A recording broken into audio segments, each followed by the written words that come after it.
بغیر کسی انتخاب کے وہاں پہ بٹھایا ہوا ہے. جو وہ کراچی سے لوگوں کو امپورٹ ہوا ہے. ہاں وہ لوگوں کو دھمکیاں بھی دیتا ہے، اور وہ روز نئے نئے بھاشن سناتا ہے، جی ہم نے فلاں کمیٹی بنا دی، ہم نے فلاں کمیٹی بنا دی، ہم نے فلاں کمیٹی بنا دی.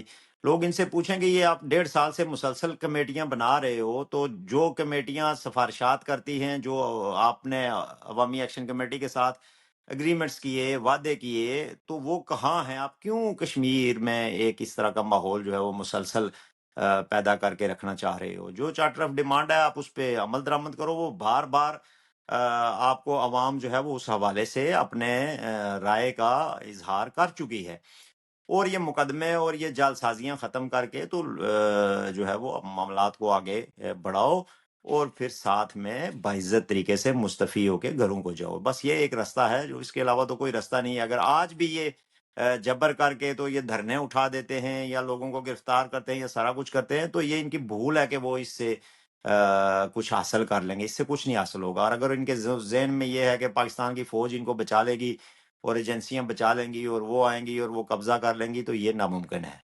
ڈاکٹر صاحب، یہ اتنا پرامن مظاہرہ اور اتنا پورے آزاد کشمیر میں کوئی بھی ناخوشگوار واقعہ پیش نہیں آیا.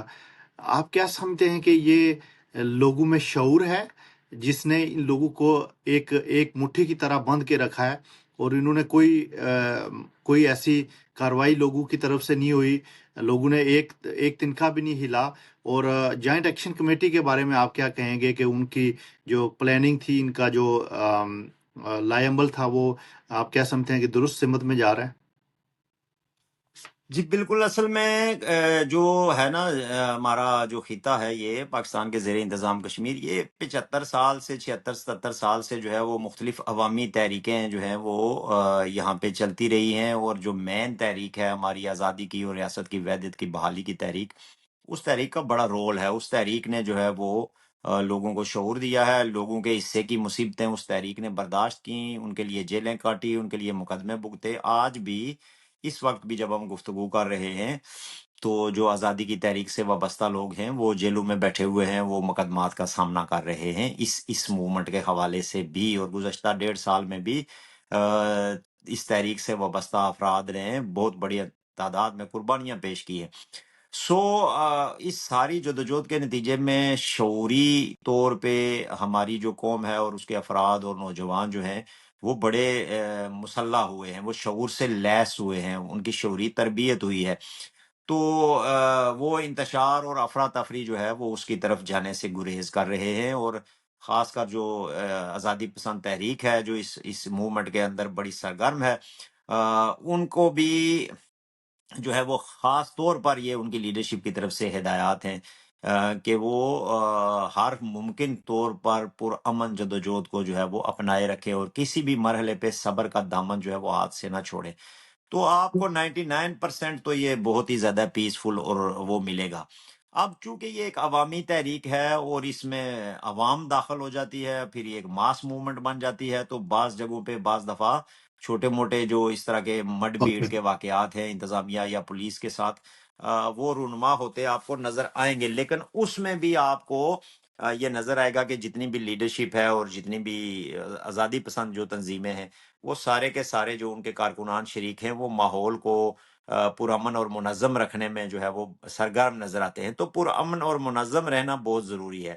باقی جوائنٹ عوامی ایکشن کمیٹی کی جو لیڈرشپ ہے، یعنی اب آپ اس کو، میں تو شروع سے ایک موقف کا حامی رہا ہوں. پہلے دن سے میری ہر تقریر جو ہے وہ ایک پورے سال میں 1.5 سال جو ہے اس میں وہ اس چیز کی آپ کو گواہی دے گی کہ ایک تو میں نے لوگوں کو پرامن رہنے کے لیے کہا، اور دوسرا میں نے یہ گزارش کی بار بار کہ یہ عوام کی تحریک ہے، اس کے لیڈر بھی عوام ہیں، اس کو منطقی انجام تک پہنچا کے لے جانے والے بھی عوام ہیں، اور اس کی حفاظت کرنے والے بھی عوام ہیں. سو یہ جو جوائنٹ عوامی ایکشن کمیٹی ہے، اپنے نام سے یہ ظاہر ہے کہ اس میں ساری عوام ہے، اور عوام جو ہے وہ مطلب جیتنے کے جذبے سے بھی سرشار ہے. ان کو جو فتوحات ملی ہیں چھوٹی موٹی اپنے اتحاد کی وجہ سے اور کمٹمنٹ کی وجہ سے، تو اس پہ بھی جو ہے وہ ان کا حوصلہ بڑا ہے. تو اوور آل جو ہے وہ چیزیں کافی حد تک درست سمت میں ہیں.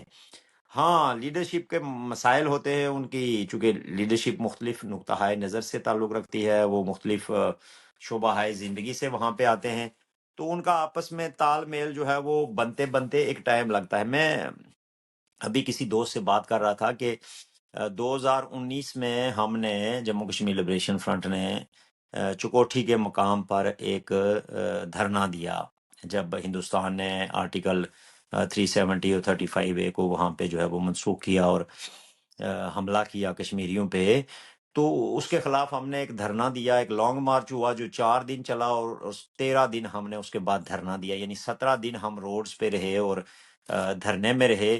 تو ایک بھی ناخوشگوار واقعہ نہیں پیش آیا، اور کسی جگہ پہ بھی ڈسپلن کا کوئی مسئلہ نہیں ہوا۔ تو اس کی وجہ یہ تھی کہ ایک آرگنائزیشن تھی جس کی ایک لیڈرشپ تھی اور وہ چیزوں کو سنبھال کے رکھتی تھی۔ تو اب چونکہ یہاں پہ مختلف آرگنائزیشنز ہیں، تاجر بھی ہیں، اور مختلف طرح کی لیڈرشپ ہے، تو چھوٹے موٹے مسائل کا پیدا ہونا جو ہے وہ تو ناگزیر ہے، وہ تو ہوتے ہی ہیں، لیکن اوورآل مجموعی طور پہ ایک بہت بہترین اتحاد اور اتفاق کا پیغام ہے، اور لوگ جو ہے وہ کمیٹی کے ساتھ کھڑے ہیں۔ ڈاکٹر صاحب میرا آخری سوال یہ ہے کہ ریاست جموں و کشمیر کے اوورسیز چاہے پہلی دفعہ یہ سامنے آیا ہے کہ ریاست جموں و کشمیر کے جو اوورسیز ہیں انہوں نے جو وہاں کی حکومت ہے، وہاں کے جو ظالمانہ مسائل ہیں، جو لوگوں کے حقوق ہیں، ان کے لیے بڑی پرجوش ہو کے انہوں نے سامنے آئے ہیں، انہوں نے آواز اٹھائی ہے۔ اس میں انگلینڈ میں رہنے والے اوورسیز کشمیری انہوں نے بڑا اہم کردار ادا کیا ہے، اور اسپیشلی امریکہ میں پہلی دفعہ ہوا ہے کہ یہاں کے کونسلیٹ اور امبیسیز کے سامنے پروٹیسٹ ہونے جا رہے ہیں، اور پہلے بھی پروٹیسٹ ہوئے ہیں۔ انگلینڈ میں تو انہوں نے بہت زیادہ جو ہے نا وہ پروٹیسٹ کرنے شروع کیے ہیں۔ آپ کیا سمجھتے ہیں کہ یہ اس عوامی تحریک میں یہ لوگ اہم کردار ادا کریں گے اوورسیز جو ہیں؟ یہ بہت ضروری ہے جی، یہ بہت ضروری ہے، یہ کردار بہت اہم ہے۔ جیسا کہ میں بار بار کہتا آ رہا ہوں، مسلسل کہتا ہوں کہ آدھی سے زیادہ آبادی بیرون ملک ہے، اور اس میں سے پہلے نمبر پہ برطانیہ ہے۔ برطانیہ کا بہت اہم رول ہے، پھر یورپ ہے، اور پھر امریکہ ہے، اور کینیڈا ہے۔ یہ جو 4 جگہ ہیں، یہ بہت ہی زیادہ اہم ہے اس حوالے سے کہ یہاں کافی تعداد میں لوگ موجود ہیں، اور یہاں چونکہ آزاد معاشرے ہیں، آپ اپنی گفتگو کر سکتے ہیں، آپ اپنی بات کر سکتے ہیں، آپ اپنے دوستوں کو ایک طرح کی ایک بہت بڑی سپورٹ جو ہے، کور جو ہے وہ یہاں سے فراہم کر سکتے ہیں۔ تو میری یہ گزارش ہوگی، برطانیہ میں چونکہ بہت زیادہ لاکھوں کے حساب سے لوگ ہیں، تو میری یہ گزارش ہے سارے ڈائسپورا سے کہ آپ ان چیزوں پہ اپنا رول دیں، آپ متحرک ہو کے اپنا رول دیں، اور آپ بولیں اور اپنے حقوق کے لیے بولیں، اور ایک جو حق آزادی ہے، جو ہمارا مین مسئلہ ہے، اور جو حق ریاست کی وحدت کی بحالی کا حق ہے، جو ہمارا مل جل کے اکٹھے رہنے کا حق ہے اس ریاست میں، اپنے وسائل پہ، اپنے حق ملکیت اور حق حاکمیت پہ، اس پہ سارے لوگ آواز اٹھائیں۔ یہ جتنے بھی ایشوز ہیں، یہ چھوٹے موٹے، یہ سارے ایک بڑے ایشو کے اندر جا کے جڑتے ہیں۔